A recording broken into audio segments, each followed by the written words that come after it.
தேர்தல் பற்றி பேசுவதற்கு முன்னால் உங்கள் மீது இருக்கக்கூடிய விமர்சனங்களுக்கு பதில் சொல்லுங்க. யாரு சொன்ன விஷயத்தை இந்த நாட்டு சட்டத்தை பேணி ஆதாரபூர்வமாக எங்க சொல்லணும் அங்க போய் முறைப்பாடு செஞ்சு ஏன் தடுக்கல? அப்படி விமர்சனம் செய்தது உண்மையாக இருந்திருந்தால் ஒன்றில் நான் என்னுடைய ஊரில் இல்லாமல் இருந்திருக்க வேண்டும், நான் மறைந்திருக்க வேண்டும், நான் ஒளிந்திருக்க வேண்டும். பாதுகாப்பு தரப்பு வந்து தான் கோவிட் ஜனாசாக்களை ஏற்றிட்டு போவாங்க, நாங்கள் தான் ஏற்றி கொடுப்போம். நான் என்ன ஹாஸ்பிட்டலில் வேலையா, எனக்கு என்ன சம்பளமா, மசிதுகளால் தந்தாங்களா, ஊர் மக்கள் தந்தாங்களா? ஸ்மச் ரோட்டில் சமூகத்தில் வேலையில தான் இருந்தான். ஃபேமஸ் ஆகுறதுக்காக வேண்டியா? ஃபேமஸ் ஆகணும்னு சொன்னா ஏண்ட உசுரை நான் பணயமாக வைப்பேனா? கோவிட் காலத்தில் கோவிட் மரணங்கள் என்று காதுல விழுந்தா ஒரு மருத்துவர் கிட்ட போனாங்களா? வேற யாராவது அதிகாரிகள் கிட்ட போனாங்களா? PHI அதுக்கு போக வேண்டியால் அந்த பேக்கை கொடுத்து போக வேண்டிய ஆட்களே முன்னுக்கு போகாத காலம். எத்தனை ஜனாசாக்களுக்கு பொலித்தீனை வாங்கிட்டு போயிட்டு என்னுடைய சமூகத்தில் நான் என்னோட கையால நான் மரணித்தாலும் பரவாயில்லை, என்னுடைய மனைவி பிள்ளைகளும் மரணித்தாலும் பரவாயில்லை, எனக்கு அல்லாஹ் உயர்ந்த அந்தஸ்து தருவான். இந்த சமூகத்துக்கு அவ்வாறு தான் உழைக்க வேண்டும் என்பதனால் நான் தைரியமா போனேன். கதை சொல்றவங்க சொல்லிக்கொண்டே தான் இருந்தாங்க. பயங்கரவாதத்திற்கும் வத்தலை இஸ்மத்துக்கும் இடையிலே சம்பந்தம் இருப்பதாக சொல்லப்படுகின்றது. நீங்களும் கைது செய்யப்படுகிறீர்கள். நான் நினைக்கின்றேன் சுமார் 8 மாதங்கள் சிறையில் அடைத்து வைக்கப்படுகிறீர்கள். அப்படியாக இருந்தால் இந்த பயங்கரவாதத்துக்கும் உங்களுக்கும் என்ன சம்பந்தம்? உண்மையை சொல்லவான்னு சொன்னா எந்தவித மறையும் இல்லாம அல்லாஹ் சாயுதா வச்சு சொல்ற, இந்த நாட்டு உலமாக்கள் பாதுகாக்கப்பட வேண்டிய எங்களுடைய சொத்து. ஜமியத்துல் உலமா என்று சொல்வது அகில இலங்கை ஜமியத்துல் தலைவர் ரிஷி முஃப்தி மட்டும் சொந்தமான ஒரு சொத்து இல்லை. இந்த நாட்டு மொத்த உலமாக்களுடைய, மூத்த உலமாக்களுடைய, இன்னைக்கு புற வரக்கூடிய எல்லா உலமாக்களும் ஒரு சொத்து. இது பாதுகாக்கப்பட வேண்டியது ஒன்று, இல்லாமல் ஆக்கப்பட வேண்டியது ஒன்று அல்ல. இது பாதுகாக்கப்பட வேண்டும். எந்த கட்சியிலே தேர்தலிலே களமிறங்கி இருக்கிறீர்கள்? வாப்பா யானா மகன் இப்ப டெலிபோன் அவங்களே அங்க இல்ல, நாங்க எப்படி அங்க இருக்கிறேன்? அடுத்த விஷயத்துக்கு உங்களுக்கு ஐக்கிய தேசிய கட்சியிலோ அல்லது ஐக்கிய மக்கள் சக்தியிலோ வாய்ப்பு கிடைக்கவில்லை. நான் வந்து சந்திரிகா அம்மையார் அவர்களுடைய ஸ்ரீலங்கா சுதந்திர கட்சி தற்பொழுது பொதுசன ஐக்கிய முன்னணி என்ற பெயர்ல கதிரை சின்னத்துல தான் போட்டிடுறேன். நான் அதை எடுத்து வச்சுக்கிறேன், காட்டிக்கொள்றேன். என்னதுக்குன்னு சொன்னா இவங்க எதிர்பார்க்குறாங்க, ஜனாதிபதி எலெக்ஷன்ல அனுரகுமார் திசாநாயகிக்கு கொடுத்தேன், பாராளுமன்றத்திலையும் கொடுத்தேன், ஊர்ல சரி நாங்க அப்ப இதே தர யாருக்கு கொடுக்குற? ஊராட்களுக்கு தெரியா, போஸ்டர் ஒன்றும் இல்ல, ஆலையும் தெரியா, வேலை செஞ்சும் இல்ல. அப்ப நாங்க என்னத்தை நம்பி உங்களுக்கு தாரேன்? பிரசன்ன ரணவீர அவர் நானும் ஜிர்போல் அடிச்சாக்கள் சின்னத்துல கட்ட கல்சன் எடுத்துக்கொண்டு எங்க ஒளிஞ்சிக்கிறாரு? அவர் எங்க ஒளிஞ்சிக்கிறான்னு தெரியும். அவர் இந்த மொட்டை சின்னாக்கள் தான் தேடி தரணும். ஏதாவது ஒரு சந்தர்ப்பத்துல நான் அளவுக்கு அதிகமாக இவர்களை விமர்சித்தது தவறு, இவர்களுடைய உள்ளம் நொந்திருக்குமே, இப்படி எண்ணி ஏதாவது ஒரு சந்தர்ப்பம் கிடைத்தால் நான் இவர்களிடத்திலே மன்னிப்பு கேட்டே தீருவேன் என்று எண்ணியது உண்டா? உயர்கல்வித்துறையில் 15 வருடங்களை நிறைவு செய்த பம்பலப்பிட்டிய அமேசான் காலேஜ் அண்ட் கேம்பஸில் புதிய வகுப்புகள் ஆரம்பம். முன்பள்ளி ஆசிரியர் பயிற்சி நெறி, உளவியலும் உளவளத்துணையும், கணனி, ஆங்கிலம் மற்றும் முகாமைத்துவ பாடநெறிகளுடன் HND, டிகிரி, மாஸ்டர்ஸ் வரையான பாடநெறிகள் இலங்கை பல்கலைக்கழக மானியங்கள் ஆணைக்குழுவினால் அங்கீகரிக்கப்பட்டு கல்வி அமைச்சின் கீழ் 3ஆம் நிலை தொழிற்கல்வி ஆணைக்குழுவினால் பதிக்கப்பட்ட அமேசான் காலேஜ் அண்ட் கேம்பஸ். மேலதிக விவரங்களுக்கு 0765 204 604 www.amazoncollege.lk. அஸ்ஸலாமு அலைக்கும் வரஹ்மத்துல்லாஹி வபரகாத்துஹு. ஷார்ட் நியூஸ் வழங்கும் மற்றும் ஒரு ஷார்ட் டாக் நிகழ்ச்சியில் உங்கள் அனைவரையும் சந்திப்பதில் மகிழ்ச்சி அடைகிறேன். உள்ளூராட்சி மன்ற தேர்தலுக்கு எஞ்சியிருப்பது வெறும் 3 நாட்கள் மாத்திரமே. நாங்கள் கடந்த சில தினங்களாக முக்கியமான வேட்பாளர்களை அழைத்து வந்து கட்சி பேதம் இல்லாமல் சமூகத்திற்கு பயனளிக்கக்கூடியவர்களை அழைத்து வந்து அவர்களுடைய எதிர்கால திட்டங்கள் சம்பந்தமாக கலந்துரையாடி இருந்தோம். அந்த வகையிலே இன்றும் கூட மிக முக்கியமான ஒரு நபரை அழைத்திருக்கின்றோம். இவர் எந்த கட்சியிலே தேர்தலிலே களமிறங்கி இருக்கின்றார் என்ற விடயங்களை எல்லாம் பேசுவதற்கு முன்னால் அந்த அறிமுகத்தை அவரே வழங்கட்டும். ஆனால் இவரை பற்றி சொல்வதாக இருந்தால் இவர் ஒரு சமூக சேவையாளர். குறிப்பாக கோவிட் ஜனாசாக்களுடைய கோவிட் காலத்திலே முஸ்லிம்களுடைய ஜனாசாக்கள் எரிக்கப்படக்கூடிய காலகட்டங்களிலே அதிகமானவர்களுடைய ஜனாசாக்களை மீட்டெடுக்க வேண்டும், அந்த ஜனாசாக்களை நல்லடக்கம் செய்ய வேண்டும், ஓட்டமாவடிக்கு அடிக்கடி சென்று வந்து முஸ்லிம் சமூகத்திற்கு பாரிய அளவிலே உதவி செய்தவர் என்று நான் அறிந்திருக்கின்றேன். சோஷியல் மீடியா இன்ஃப்ளூயன்சர் என்று சொன்னால் மிகையாகாது. வெலேகொடையைச் சேர்ந்த வத்தலையைச் சேர்ந்த முகமது இஸ்மத் கலையகத்தில் இருக்கின்றார். நிகழ்ச்சிக்குள் அவர்களை சலாம் கூறி அன்போடு வரவேற்றுக் கொள்கிறேன். அஸ்ஸலாமு அலைக்கும் வரஹ்மத்துல்லாஹி வபரகாத்துஹு. வலைக்கும் சலாம் வரஹ்மத்துல்லாஹி வபரகாத்துஹு. எப்படி இருக்கிறீங்க?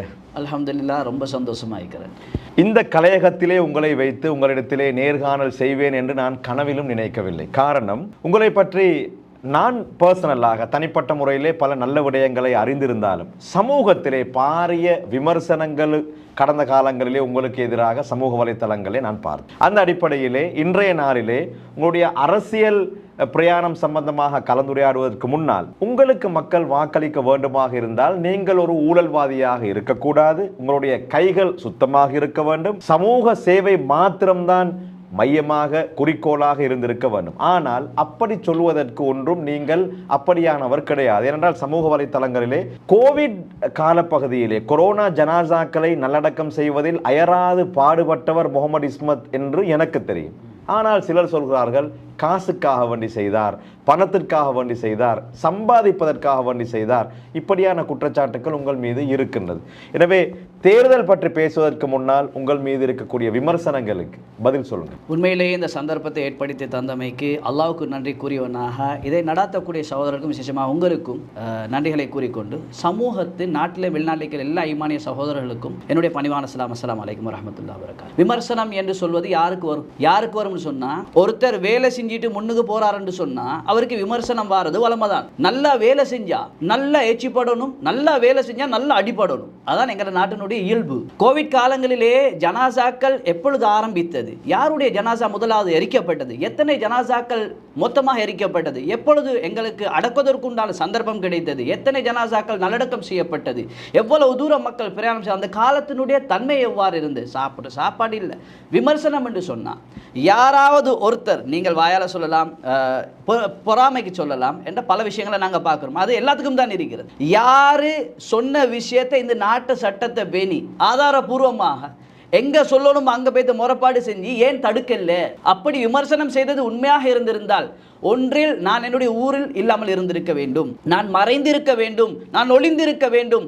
அந்த கோவிட் காலத்தில் நான் இவ்வாறு செய்திருந்தேன் என்று சொல்லக்கூடிய விமர்சனங்கள் உண்மை என்றால் என்னை சிறையில் அடைத்திருப்பார்கள், வேலை வாங்கியிருக்க மாட்டாங்க, அரசாங்கம் எனக்கு இடமுட்டு இருக்காது. பாதுகாப்பு தரப்பு வந்து தான் கோவிட் ஜனாசாக்களை ஏற்றிட்டு போவாங்க, நாங்கள் தான் ஏற்றி கொடுப்போம். நான் என்ன ஹாஸ்பிட்டலில் வேலையா, எனக்கு என்ன சம்பளமா, மசிதுகளால் தந்தாங்களா, ஊர் மக்கள் தந்தாங்களா, கதை சொல்லலாம்.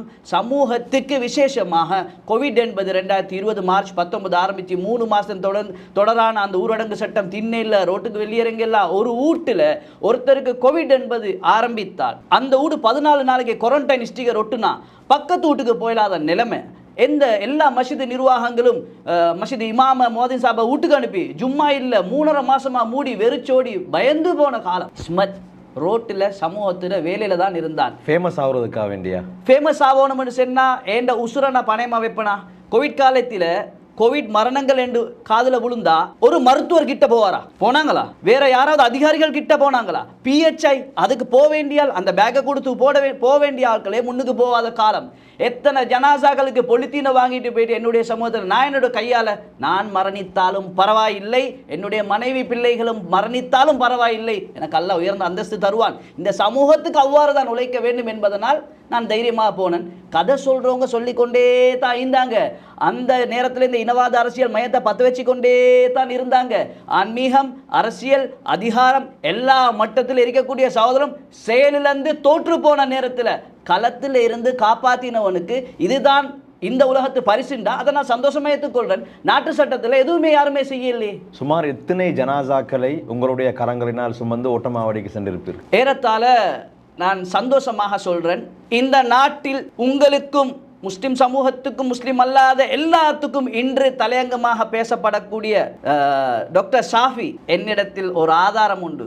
ஷாஃபி டாக்டர் அவர்களுடைய குடும்ப உறவு ஒரு முதியவர் மரணித்தார். பேர் சொல்லலாம், வயதும் 80க்கு மேலே, கோவிட் ஜனாசா. எனவே பல விடயங்கள் சமூகத்துக்கு சொல்லலாம், ஆதாரபூர்வமாக சொல்லலாம். நான் அதை மனப்பாடம் செஞ்சு வச்சுக்கிறேன், வேலை செஞ்சு வந்ததுனால. ஷாஃபி டாக்டர்கிட்ட கேட்டு பாருங்க, இஸ்மத் என்ன செஞ்சார்? அவர் குருநகரில் இருக்கிறது, அவங்களோட ஒரு ஜனாசா இங்கே நடக்குது, கோவிட் இன்னைக்கு உள்ளதா நாளைக்கு பற்ற வைக்கிறதுலேருந்து காப்பாற்றுறதுக்கு யாரும் இல்லை, நான் செஞ்சுக்கிறேன், அல்லாஹ் செய்ய வச்சுக்கிறான். ஒன்று இல்லை, விலையகொடையில் ஃபாரிஸ் காக்கா, இன்னைக்கு நான் எலெக்ஷன் கேட்குற தொகுதி, மல்வானேயில் ஃபாஹிமாஜியார், தியாரில ஜஹீர் நானா, அவங்களோட பேரை சொல்றீங்க, பிரச்சனை இல்லை, பிரச்சனை நான் தானே செஞ்சேன். தியாரில ஜஹீர் நானா, அவரோட ஊர் மைமங்கோடையில் நீர்கொழும்பு, அதே மாதிரி பேலியோகோட ஜருக், அதே மாதிரி குர்நாகல ரஃபீல் எல்லாம் மருகும்கள் இவங்க எல்லாம் பத்த வைக்கிறதுக்கு எழுதி வச்சாக்கள். அல்லாட கிருபையை கொண்டு பத்த வைக்கிறதுக்கு முடிவு செஞ்சாலும் அல்லாட நாட்டம் யாருடையாவது இஹ்லாசுடைய முயற்சி தன்னுடைய உயிரை பணயமா வச்சு செய்யற வேலையில் அல்லாஹ் தந்த உதவித்தான் அந்த சகோதரங்கள் இன்றைக்கு அல்லாட கிருபையை கொண்டு ஓட்டமாவடியில் அந்த சுகதாக்கள் அங்க நல்லடக்கம் செய்யப்பட்டிருக்கிறாங்க.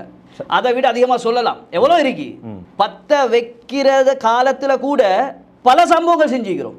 நாங்க பேசுறதல்ல விஷயம், விமர்சனம் செய்யறதல்ல விஷயம். இன்றைக்கு காலம் கடந்து பேசுறதுனால அதுல தாற்பயம் என்ன, பாரதூரம் என்னன்னு இன்றைக்கு சிம்பிளா பேசலும். அந்த கஷ்டத்துல ஒரு அணுவையேனும் அடைய தயாரில்லாமல் பயந்து ஓடி ஒளிந்த உங்களுக்காக எங்களுடைய உயிரை அடமானம் வைத்து இந்த உழைப்பு செய்ததற்கு எங்களுக்கு இதுதான் பரிசு என்றால் அதை நாங்கள் சந்தோஷமா ஏற்றுக்கொள்ளும். கியாமத்து நாளில் அல்லாத பூர்த்தியா தருவார். கண்டிப்பா.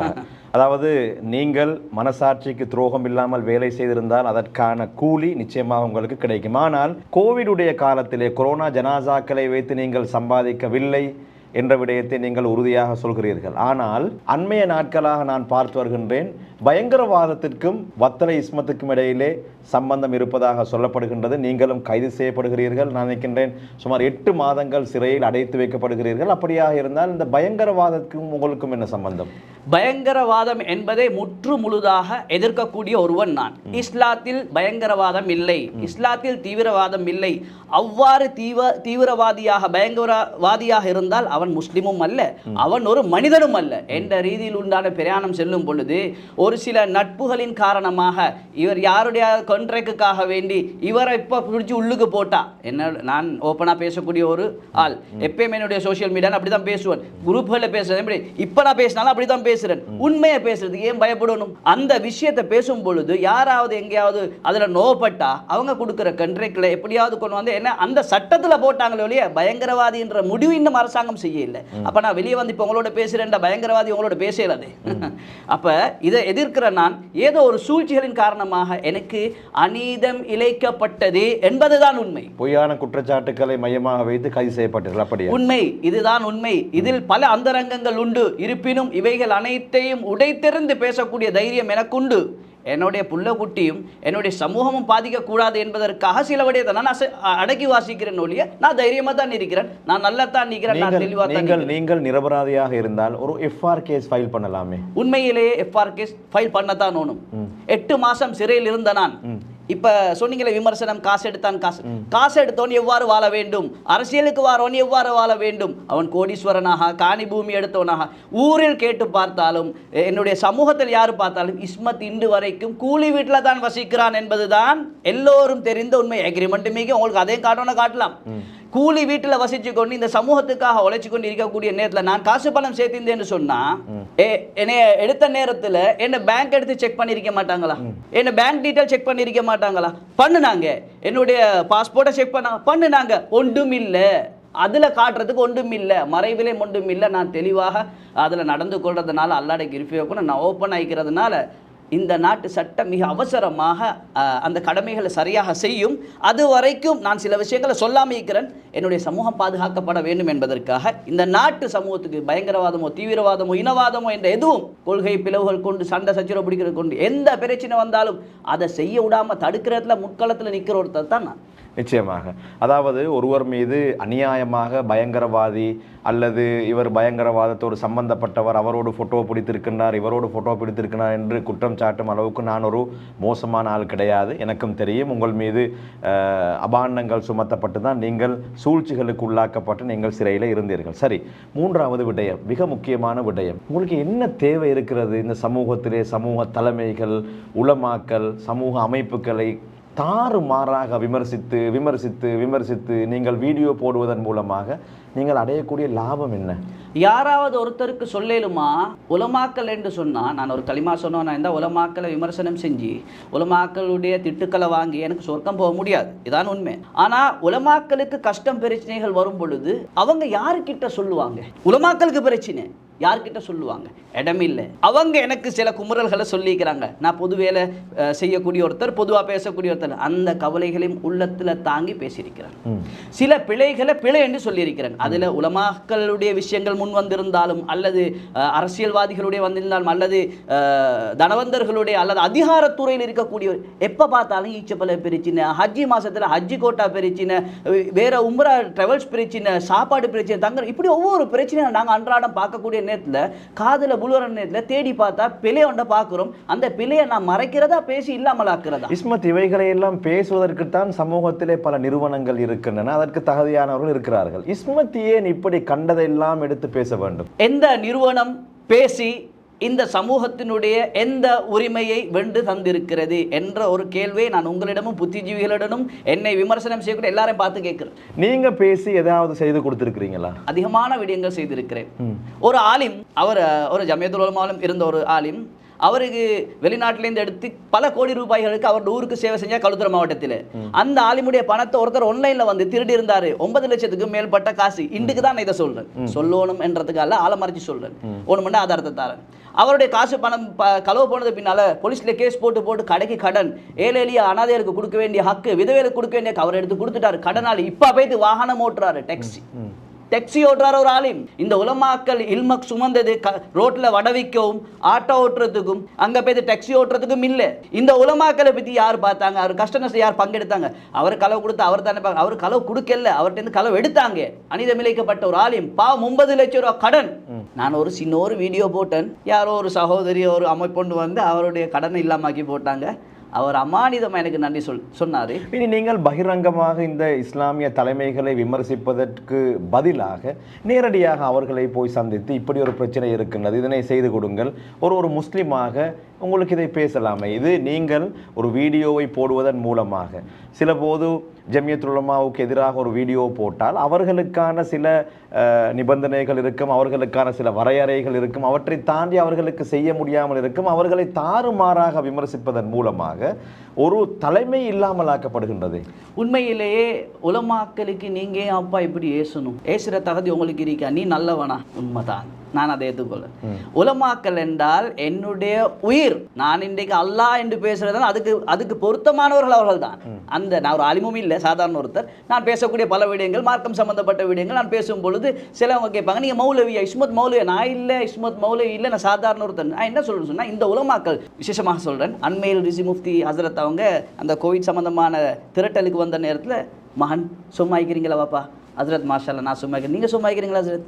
அன்பாக பேசணும். ஹசரத் பேசும்பொழுது கீழே உட்காந்து கண்ணீர் வடிச்சு பயான் கேட்டாக்கள். நாங்கள் ஜம்சம் ஃபவுண்டேஷன் நிறுவனர் யூசுப் முஃப்தி ஹசரத் பயான் பண்ணும் பொழுது அவரோட கீழே உட்காந்து கேட்டாக்கள்.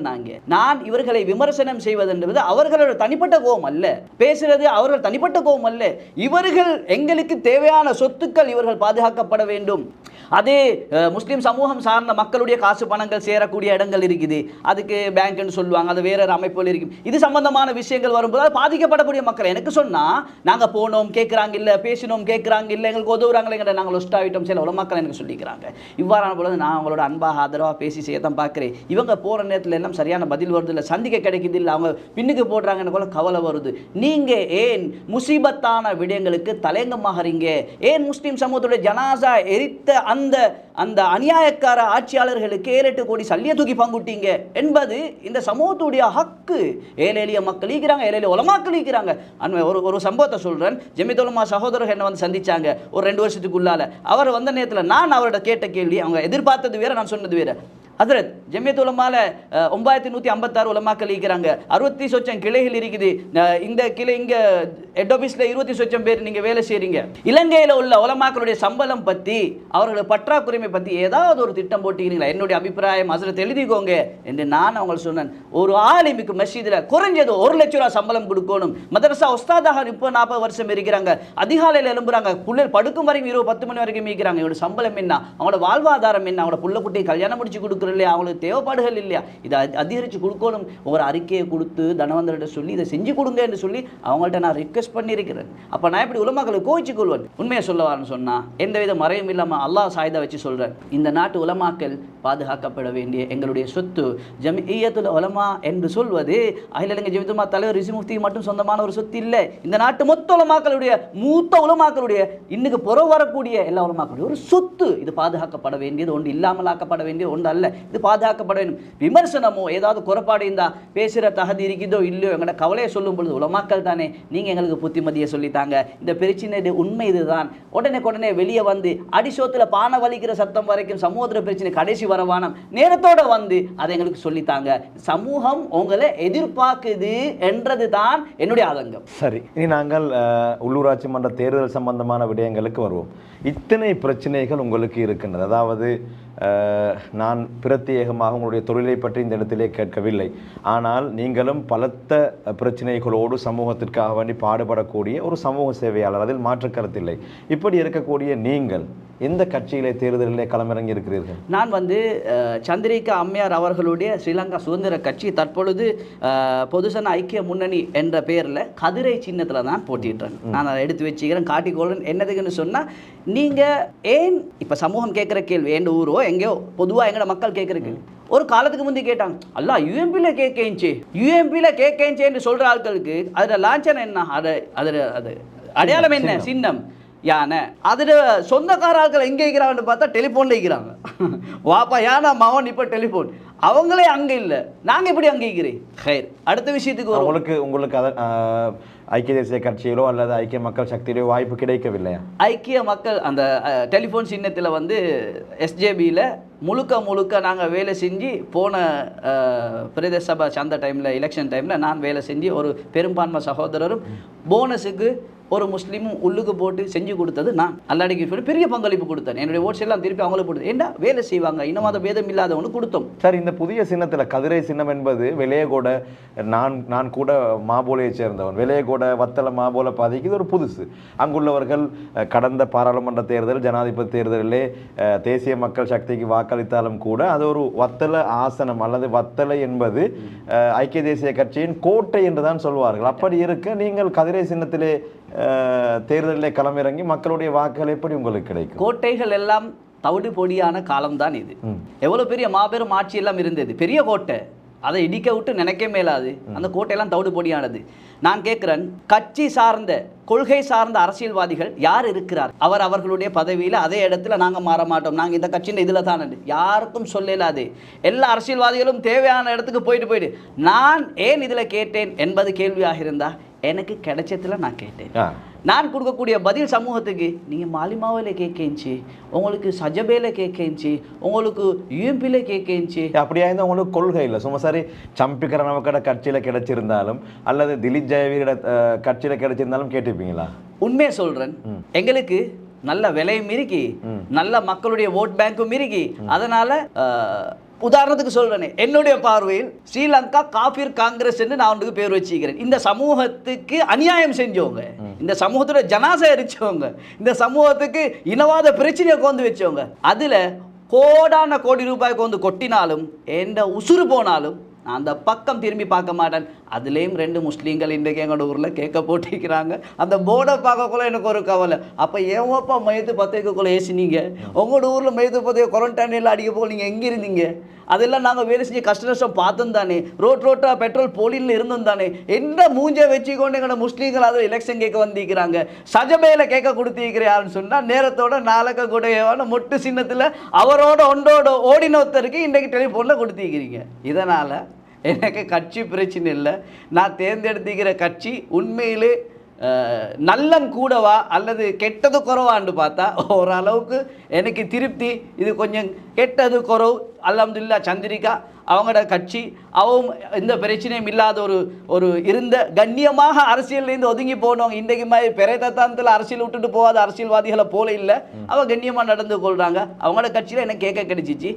நான் ஊர் ஆட்களுக்கு சொல்கிறதா இருந்தா, ஏன் அனுரகுமார திசாநாயக்கி அவங்களோட மையத்தை எல்லாம் ஊரில் எடுத்து தந்த அனுரகுமார் அதான் திசாநாயக்கே அவங்களோட ஊரில் பிரச்சனை வரும் உங்களோட களத்தில் நின்று உங்களுக்கு வேலை செஞ்ச இல்லை சஜித் பிரேமதாஸியா வந்து வேலை செஞ்ச இந்த எலெக்ஷன்லையாவது உங்களோட ஊருக்கு உணிப்பீட்டுக்கு சஜித் வந்து இருக்காரா அனுரகுமார் திசாநாயக்க வந்து இருக்காரா இல்லை கேட்குறவரை சரி உங்களுக்கு தெரியுமா அவர் ஏதாவது இவங்களோட எண்ணம் என்ன தெரியுமா மாலிமாவில் நான் எதையும் வெறுத்து பேசல நான் நல்லதை வரவேற்பேன் எங்களுக்கு தேவை இனவாதம் இல்லாத நிம்மதி சந்தோஷமான ஐக்கியமான ஒற்றுமையான நாடு இதுக்கு தானே நாங்கள் எல்லாரும் முயற்சி செய்கிறோம் இன்றைக்கு ஜேவிபியில் கேட்குற ஆட்கள் என்பிபியில் வந்த ஆட்கள் 159 பாராளுமன்ற உறுப்பினர்கள் இவங்க யாராவது இதில் முட்கூட்டிய உழைப்பு அறகலை கண்டிக்கிறீங்களா அறகலையில் வேலை செஞ்சு செத்தாக்கள் நாங்கள் முழுக்க ஈந்தாக்கள் நாங்கள் 2022 ஏப்ரல் 9 ஆரம்பிச்சு ஏப்ரல் 8 ராவிலேருந்து ஈந்தவன் நான் முடிய காட்டி ரோட்டில் போகிற சனியன் வளர்க்கொண்டு என்ன மேலே போட்டு சும்மா எனக்கு இனவாத வேலை செஞ்சேன் இப்படித்தான் நான் என்ன சொல்லுவான்னு சொன்னால் இவங்க எதிர்பார்க்குறாங்க ஜனாதிபதி எலெக்ஷனில் அனுரகுமார் திசாநாயக்கிக்கு கொடுத்த பாராளுமன்றத்திலையும் கொடுத்த ஊரில் சரி நாங்கள் அப்போ இதே தர யாருக்கு கொடுக்குற ஊராட்களுக்கு தெரியா போஸ்டர் ஒன்றும் இல்லை ஆலையும் தெரியா வேலை செஞ்சும் இல்லை அப்போ நாங்கள் என்னத்தை நம்பி உங்களுக்கு தாரேன் என்னத்தை நம்பி தாரேன் நாளைக்கு வீட்டில் உள்ள சாம சட்டியை கேட்டாலும் அனுரகுமார் திசாநாயகர் கட்சியை கொடுக்குறேன் இல்லை இது ஊர் சந்தை இதில் நீங்கள் கட்சி பார்க்க வேணாம் ஊருக்கு உழைச்சவனை பாருங்க அவன் காபீர் காங்கிரஸ்ல வாரானான்றதை கட்டாயம் பார்த்துக்கோங்க அந்த விஷயத்தில் நான் உடன்பாடு இல்லை அவங்கள வெறுக்கிறது இல்லை அவங்களோட விருப்பமான சகோதரர் இருப்பீங்க ஆனால் நீங்கள் அவங்களோட ஒத்துப்போங்க பிரச்சனை இல்லை அவங்களுக்கு சல்லி பங்கு கொடுங்க அவங்களுக்கு தலால் பத்ரு அலைன்னா பயத்தெல்லாம் படித்து எடுத்துக்கோங்க அது எங்களுக்கு பிரச்சனை இல்லை ஆனால் இந்த சமூகத்தை நோவிச்ச யாருடைய பக்கத்துக்கும் எப்பையும் இன்ஷா அல்லாஹ் ஹயாத் இருக்கும் வரை நான் போக மாட்டேன் கொஞ்சம் எனக்கு மனசில் பட்டுச்சு பரவாயில்ல இதில் கேட்போம் நான் சம்பாதிச்ச மக்கள் கட்சி ரீதியாக சம்பாதிச்சவங்க இல்லை நான் சேவை செய்யும் பொழுது நீங்க முஸ்லீம் காங்கிரஸ் ஊட்டாள்களா நீங்க சஜபா ஆட்களா நீங்க யூஎம்பியா நீங்க மாலிமாவையாண்டு நான் வேலை செய்யல அப்ப கட்சியே வைக்கல மரண பயம் இருந்துச்சு அதை பார்த்து நான் வேலை செஞ்சேன் சமூகத்துக்கு அதனால நான் அதை தேர்ந்தெடுத்தேன் கடைசி 2 கேள்வி முதலாவது கேள்வி தேர்தலிலே களமிறங்கி இருக்கிறீங்க முதலாவது அது ஒரு வத்தலையை பொறுத்தவரையிலே கதிரை சின்னம் என்பது அவ்வளவு பிரபலியம் இல்லை அது உண்மைதானே இந்த கட்சியில் நீங்கள் தேர்தலில் களமிறங்கி இருக்கக்கூடிய நேரத்தில் நீங்கள் போஸ்டர் அடிக்கணும் பேனர் அடிக்கணும் கேம்பெயின் போகணும் கூட்டம் நடத்தணும் பொக்கெட் மீட்டிங் வைக்கணும் இதற்கான பணம் எங்கால உங்களுக்கு கிடைச்சது யாருக்காவது சொல்லலுமா என் ஊர்ல இன்னொரு 3-4 நாள் எலெக்ஷன் நடக்குது என் ஊர்ல ஒரு 2 இடத்துல 3 இடத்துல நீங்க கொஞ்சம் போஸ்டர் பார்த்துருப்பீங்க யாராவது ஊர்ல வந்து நாங்க உங்களுக்கு இதை செஞ்சு தரோம் நாங்க இப்படி உங்களுக்கு செஞ்சு தரோம் நாங்க எப்படி செய்யறது என்ன தெரியுமா எப்பயும் நாங்க பின்தங்கி இருக்கிற சில விஷயங்களுக்கு குறைபாடு இல்லைக்கு சமூகத்துடைய குறைபாடு சமூக சேவனுக்கு தானே விளங்கும் சமூகத்துடைய குறைபாடு சமூக சேவனுக்கு தான் விளங்கும் எந்த நிறைவு பகுதிகள் எது நிறைவேற்றப்படணும் அதெல்லாம் போகணும் இந்த ஊரில் 2 ஜும்மா மசீது கிடப்பட்ட பெரியதொரு தொகுதி எனக்கு கிடைச்சிக்கு காந்தி மாவட்டத்திலேருந்து அக்பர் டவுன் ஜும்மா மசீது வரைக்கும் அல்பத்ரா ஜும்மா மசீது அங்கே ஒரு விலையோட முஸ்லீம் வித்யாலயம் இருக்கு உன்பிடி ஜாயிரா மகாவித்யாலயம் இருக்கு இந்த 2 கண்ணும் அங்கே 2 மசீது இடப்பட்ட நான் உதாரணத்துக்கு அந்த பேரல் சொல்றேன் விலையகூட இருந்து சிர்ஜாந்தி மாவட்டத்திலிருந்து உங்களுக்கு தெரியும் பிரசன்னரான வீரர் அவரும் நானும் ஜில்போல் அடிச்சாக்கள் சின்னத்தில் கட்ட கல்சன் எடுத்துக்கொண்டு எங்க ஒளிஞ்சிக்கிறாரு அவர் எங்க ஒளிஞ்சிக்கிறான்னு தெரியும் அவர் அந்த மொட்டை சின்னாக்கள் தான் தேடி தரணும் அப்ப அவரோட வீடு அங்கால நாங்கெல்லாம் விளையாடி நாட்கள் விஆர மாவட்ட அக்பர் டவுன் வெடிக்காந்த இப்படி எல்லாம் வருது எவ்வளவு ஓட்ஸ் ஈக்கின்னு கேட்டு பாருங்க ஓட்ஸ் ஈக்கி எவ்வளவு தெரியா 10,160 அதில் எவ்வளோ முஸ்லீம் ஓட்ஸுக்கு 175 76 வருஷமா இவ்வளோ முஸ்லீம் ஓட்ஸை வச்சு எந்த ஒழுங்கான ஒரு முஸ்லீம் அரசியல் பிரதிநிதி நீங்கள் பிரதேச சபைக்கு அனுப்பினீங்க நீங்கள் நினைக்கிறீங்களா எங்களோட இந்த ஊராட்களுக்கு வந்து முன்னுக்கு மாகாண சபையில் ஒத்தர் எடுப்பாங்க பாராளுமன்ற ஒத்தர் எடுப்பாங்க அந்த தேவை எங்கள் ஊராட்களுக்கு ஏன் தெரியுமா எங்கள் ஊராட்கள் அரசியல்வாதிகளால் வாழக்கூடிய ஆட்கள் இல்லை அவங்க கஷ்டப்பட்டாலும் போற சனஸ்தாவில் மூட்டை தூக்குறாங்க கஷ்டமான சின்ன தொழில் செய்யக்கூடிய வியாபாரம் செய்ய ஆட்டோ ஓட்டுவீங்க அந்த மனுஷன் இந்த அரசியல்வாதி ஆனால் அரசியல்வாதி 5 வருஷத்துக்கு ஒருக்கா ஏமாத்துற சிஸ்டத்தில் வராரு இன்ஷால்லா நான் எதிர்பார்க்கிறேன் தெளிவாய்க்கிறாங்க சரி தெளிவாய்க்கிறாங்க உங்களுக்கு யாரும் காசு பணம் தரல அப்போ நீங்கள் தேர்தலில் களமிறங்கி இருக்கிறது உங்களோட ஊராக்களுக்கு எப்படி தெரிய போகுது உண்மையிலே நான் உன்பிடி ஜாயிரா வித்யாலயத்திலும் அதே போல் உன்பிடி விலையோட முஸ்லீம் வித்யாலயத்திலும் கல்வி பயின்றோன்னு என் ஊர் அது எனக்கு கிடைச்சிக்கு கொட்டாசின்னு ஒரு தொகுதி பெருமை தொகுதி இங்கிட்ட இந்த அங்கிட்டு போல காண்ற இல்லாததுக்கும் நான் இதில் தாங்க வாட்ஸ்அப் குரூப்கள் இன்றைக்கு நவீனமயப்படுத்திக்கிறதுனால சோஷியல் மீடியா உங்களுக்கு புதிய விடயம் அல்ல எனக்கு உள்ள பிரச்சனை என்ன தெரியுமா நான் பெருசா தடமாற தேவையில்லை வேலை செய்ய வேண்டிய கட்டத்துல இந்த கரத்தை கொடுத்துக்கிறேன் நான் இந்த சமூகத்துக்கு நான் கேட்கிறேன் இதுல கேட்கிறேன் இதுதான் சப்ஜெக்ட் நீங்க இதுல கேட்டா நல்லமே அதுல கேட்டா நல்லமேங்கிற கேள்வி நீங்க என்கிட்ட கேட்கவானோ மற்றவங்கள்ட்ட கேட்டுக்கோங்க அவங்க வந்து நான் அதை செய்றேன் வந்து இதை செய்றேன் என்று சொன்ன எல்லாத்துக்கும் கிஸ்மத் வேலை செஞ்சு கொடுத்திருக்கிறான் என்னுடைய ஹக்கை நான் ஊருக்கு நிறைவேற்றிக்கிறேன் ஊருடைய ஹக்கு தேவையா இருந்தா நீங்க எடுங்க வானம் என்றா என்ன விடுங்க நீங்க தந்தாலும் நான் வேலை செய்வேன் நீங்க தராட்டியும் நான் வேலை செய்வேன் என்ற நோக்கம் ஆகிரம் நன்மையான காரியங்களை இஹ்லாஸோட செஞ்சுட்டு போகணும். சில தர்மங்களை கொஞ்சம் கத்தி கித்தி சொல்கிறேன், அப்போ தான் 4 பேர் முன்னுக்கு வந்து செய்வாங்க. எரிச்சல் சொரிச்சலுக்கு பேசுகிற யாரும் சட்டத்தில் இன்றைக்கு வரைக்கும் யாரும் கேஸ் போட்டதும் இல்லை. எப்படியாவது ஒன்றை போட்டு உள்ளுக்கு போட்டு ஏதாவது ஒரு பேர் சொல்ல முயற்சி செய்கிறாங்க, ஆனால் நான் தான் கேஸ் போட்டிக்கிறேன். இதுதான் உண்மை. நியாயமாக பார்த்தா சல்லி கேஸோ வேற ஏதாவது அபாண்டங்களோ ஏதாவது சொல்கிறதா இருந்தால் இஸ்மத் அந்த ஊரில் இந்திக்க கூடாது, இஸ்மத் பங்கரா வீக்கணும், மறைஞ்சிக்கணும். இஸ்மத் எப்படி தேடி வராங்க, இஸ்மத் கிட்டே வந்து திருப்பி அந்த வேலை சொல்கிறாங்க. இஸ்மத் விசேஷமாக இந்த நாளில் உலமாக்களுக்கு நான் சொல்கிறேன், கெஞ்சி சொல்கிறேன், 4 கடமை செய்யணும் தானே ஒரு மையத்துக்கு. கொரோனா டைமில் அதை செய்ய கிடைக்க 10 வானம்னு கேட்டிங்க தானே. எவ்வளோ நாட்டில் ஜனாசாக்கள் அனாதையாக மோச்சரில் ஆச்சிருக்குது, யாராவது பார்த்தாங்களா? நான் எவ்வளோ சொல்கிறோம், நான் எவ்வளோ உலமா பெருமாக்கள் இதை கெஞ்சி சொன்னது. விட்டா எல்லாரும் பாவத்தாலேன்னு சொன்னீங்க தானே. 55 ஜனாசாக்கு மேலே ஒரு 2 வருஷத்துக்குள்ளே நாங்கள் எடுத்தாரு இன்னும் 2-3 கல்போயில் இப்போக்கி 2 இருக்குது, இப்படி இருக்குது. நான் என்ன சொல்லுவாங்க தெரியுமா, எல்லாத்துக்கும் தேவையான பொதுவான நாங்கள் மாட்டிக்கொள்ளக்கூடிய எல்லா விஷயத்தில் மாட்டிக்கொள்ள விஷயத்தில் நீங்கள் முன்னுக்கு வாங்கப்பா, கொஞ்சம் சப்போர்ட் பண்ணுங்க. நாங்கள் அதில் சேரும் தானே. நான் இன்றைக்கு வரைக்கும் இந்த அனாதையாக விடப்படக்கூடிய ஜனாசாக்களுக்கு கூட எனக்கு எவ்வளோ தொடர்பு இருக்கு. 1 ரூபாயேனும் நீங்கள் அனுப்ப வேண்டாம். அல்லாஹ்வுக்காக கஃபனுக்கும் தரவானாம், குளிக்கும் தரவானாம், டிரான்ஸ்போர்ட்டுக்கும் தரவானாம். ஏன் நாட்டில் உள்ளவங்க எல்லாம் மௌத்தாவே தீக்கிறாங்க, எல்லா மஸ்ஜித் நிர்வாகம் தூங்கிக்கொண்டாக்கிறாங்க. நாங்கள் என்ன மௌத்தாவா போய்த்தோம்? ஒரு அநாத மையத்தை எடுத்து அதை அடக்கி பூர்த்தியான நன்மை கிடைக்க எங்களுக்கு ஏலான்னு சொன்னால் நாங்கள் என்ன முஸ்லீம்? நாங்கள் வாயளவு முஸ்லீம். அதனால் அதை எடுத்து சேரும். சரி, மிக தெளிவாக சொல்கிறாரு. வெளியகூட வட்டார மக்கள் உங்களுக்கு தேவையாக இருந்தால் அவரை வெற்றி பெற செய்யுங்கள், உங்களுக்கு தேவையில்லை இல்லாவிட்டால் அவரை விட்டுவிடுங்கள் என்பதுதான் இது ஒரு வித்தியாசமான ஸ்லோகனாக இருக்கின்றது. எனவே வெளியகூட மக்கள் முடிவு செய்து கொள்வார்கள். ஆனால் ஒரு சமூகம் சார்ந்து பல தடவைகளிலே உங்களிடத்திலே இதை கேட்க வேண்டும் என்று நான் எண்ணி இருக்கின்றேன். இப்போது கேட்டு விடுகின்றேன். விருப்பமாக இருந்தால் முடிந்தால் பதில் சொல்லுங்கள், விருப்பம் இல்லாவிட்டால் விட்டுவிடுங்கள். ஏதாவது ஒரு சந்தர்ப்பத்தில் நான் அளவுக்கு அதிகமாக இவர்களை விமர்சித்தது தவறு, இவர்களுடைய உள்ளம் நொந்திருக்குமே, இப்படி எண்ணி ஏதாவது ஒரு சந்தர்ப்பம் கிடைத்தால் நான் இவர்களிடத்திலே மன்னிப்பு கேட்டே தீருவேன் என்று எண்ணியது உண்டா? உண்மையிலேயே நான் என்னுடைய மனச்சாட்சிக்கு எதிராக எதுவும் பேசுறதில்லை. எனக்கு உள்ளத்துக்கு பட்டா இதில் சரி என்பது இருந்தால் மாத்திரம்தான் பேசுவேன். இன்று வரைக்கும் ஊடகத்தில் சத்தியம் செய்வதும் பின்னால் போய் பொய் சொல்கிறதும் என்று ஈக்கிற காலம் இது. இருந்தாலும் இந்த ஊடகத்துக்கு முன்னும் பின்னும் எல்லா பக்கமும் அல்லா இருக்கான் தானே.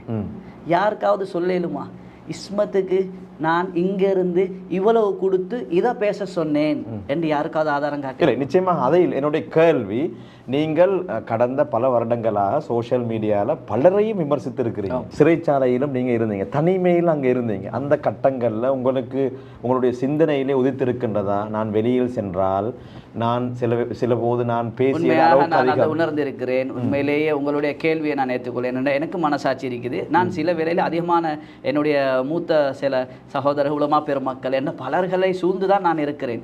பல அபிப்பிராயங்களை நம்ம மசூரா செய்வதுண்டு. இருப்பினும் நான் லிமிட்டை பாஞ்சி பேசிட்டேன்னு சொன்னால் அந்த பேசுகிற ஆவேசம் ஆக்ரோஷமாக பேசும் பொழுது அந்த உணர்வு கவலை என்னண்டா பேசுறது வேற செய்கிறது வேற. அந்த ஜனாசாக்கள் அந்த கஷ்டப்படக்கூடிய மக்கள் வந்து அழுகுற நேரத்தில் அந்த டைம்ல அந்த அவங்களோட அழுகையோட சைஸுக்கு என்ன ஜதபுட சைஸ் கூடும். அதை நான் மொத்தமாக கொட்டுறது இங்கே தான் சோசியல் மீடியாவில் கொட்டி அதில் ஏதாவது அந்த மக்களுக்கு தீர்வு கிடைக்குமாங்கிறத பார்க்குறேன். உண்மையிலேயே நான் இந்த இடத்தையும் நீங்களும் ஒரு குரானை சுமர்ந்த ஒருத்தர், உங்களுடைய சகோதரரும் இந்த நாட்டுக்கு பிரசித்தமான ஒருத்தர், ஒரு ஆலிம், உங்கள் எல்லாத்தையும் வைத்து கேட்கிறேன். என்னுடைய நாவால் என்னுடைய சங்கையான உலமா பெருமக்கள் அனைவர்களுடைய உள்ளங்கள் நோவப்பட்டிருந்தால் நான் இம்மையிலேயே இந்த சேனல்லே மன்னிப்பு கேட்டுக்கொள். வேற புத்திஜீவிகள் இந்த நாட்டில் உங்களை எல்லாத்தோட நான் இறக்க, உங்களுக்கு யாராவது விரல் நீட்டினாலும் நான் பேசுவேன். எனக்காக மிச்சம் பேர் இறங்கல்ல. 8 மாதம் பருப்பு தின்ன போகல ஒரு சகோதரர் எனக்காக அயராது உழைத்தார். இன்னும் சில சகோதரர்கள் உழைத்தார்கள். என்னுடைய ஊரில் எனக்கு இருந்த விலை சேவை கோடி செய்திருப்பேன். எனக்குரிய விலை 25,000 ரூபாய் என்பதையும் சந்தோஷமாகவும் கவலையாகவும் கூறிக்கொள்கிறேன். பல லட்சம் ரூபாய் நாங்கள் நினைக்காத சில சகோதரர்கள் எனக்காக முன் வந்து எடுத்தாங்க. ஒரு வார்த்தை என்னுடைய உள்ளத்தை சந்தோஷப்படுத்தியது. கஷ்டத்தில் இருக்கும் பொழுது எல்லாத்துக்கும் ஒருத்தர் கீழே விழுந்த நேரத்தில் யாரும் அடிக்க வேணாம். நானும் எல்லாத்தையும் தடபடன்னு பேசின ஒருத்தர் உங்களுக்கு சொல்லித்தர புத்திமதி வாட்ஸ்அப் குரூப்பில் ஆகிட்டும், சோஷியல் மீடியாவில் ஆகிட்டும், சேனலில் ஆகிட்டும், அரசியல் வாக்குகளுக்காக வேண்டியவங்களும் வேண்டிய பேசுகிறோம் காலம் இது. இருந்தாலும் புத்திமதியாக சொல்கிறேன், நான் திண்ட பருப்பு உங்களுக்கு தின்ற சக்தி இருக்காது. எனக்கு மாதிரி உங்களுக்கும் அந்த பணத்தையே போட்டால் நீங்கள் அழுவீங்க. அந்த இடத்துல தூங்குற வசதி இல்லை, வெளிவாசலாம் கஷ்டம். ஆனால் நான் அங்கிருந்து இந்த சமூகத்துக்காகத்தான் நல்லது. அந்த இடத்திலும் அல்லாஹ்விடத்தில் யா அல்லாஹ் அநீதமிழைக்கப்பட்டவனுடைய பத்வா பயந்துக்கோங்கோ, அவன் காபிராக இருந்தாலும் அவர் களிமா சொல்லாதன்னா அவளோட துவா அல்லாஹ் ஏற்றுக்கொள்வான், அவனோட பக்கத்தில் அல்லாஹ் இருப்பான். எனக்கு மொத்தமாக அநியாயம் செய்யப்படுது, இந்த சமூகத்தினுடைய நலவுகளுக்கும் என்னுடைய உலமா பெருமக்களுக்கும் என்ற அனைவர்களுக்குமாக நான் துவா இறஞ்சிருக்கிறேன். என்னுடைய நாவால் ஏதாவது தவறுகள் நடந்திருந்தால் உங்களுக்கு புண்பட்டிருக்கும், செய்ய வழி இல்லை, நான் அப்படி தான் பேசுகிறேன், இப்போ அப்படி இல்லை, நான் நல்லா பதமாக வைக்கிறேன். இருந்தாலும் பிரச்சனையில வளர்க்கவானாம். தயவு செஞ்சு சமூகத்துக்கு தேவைப்பட்ட கட்டத்தில் ஜமியத் உலமா முன்னுக்கு வாங்க, அழகாக வழி நடத்துங்க. நீங்கள் எங்களுக்கு தேவை, நீங்கள் வானம் என்றால் நாங்கள் இப்படி பேச மாட்டோம், பேசுகிற விதம் வேறு.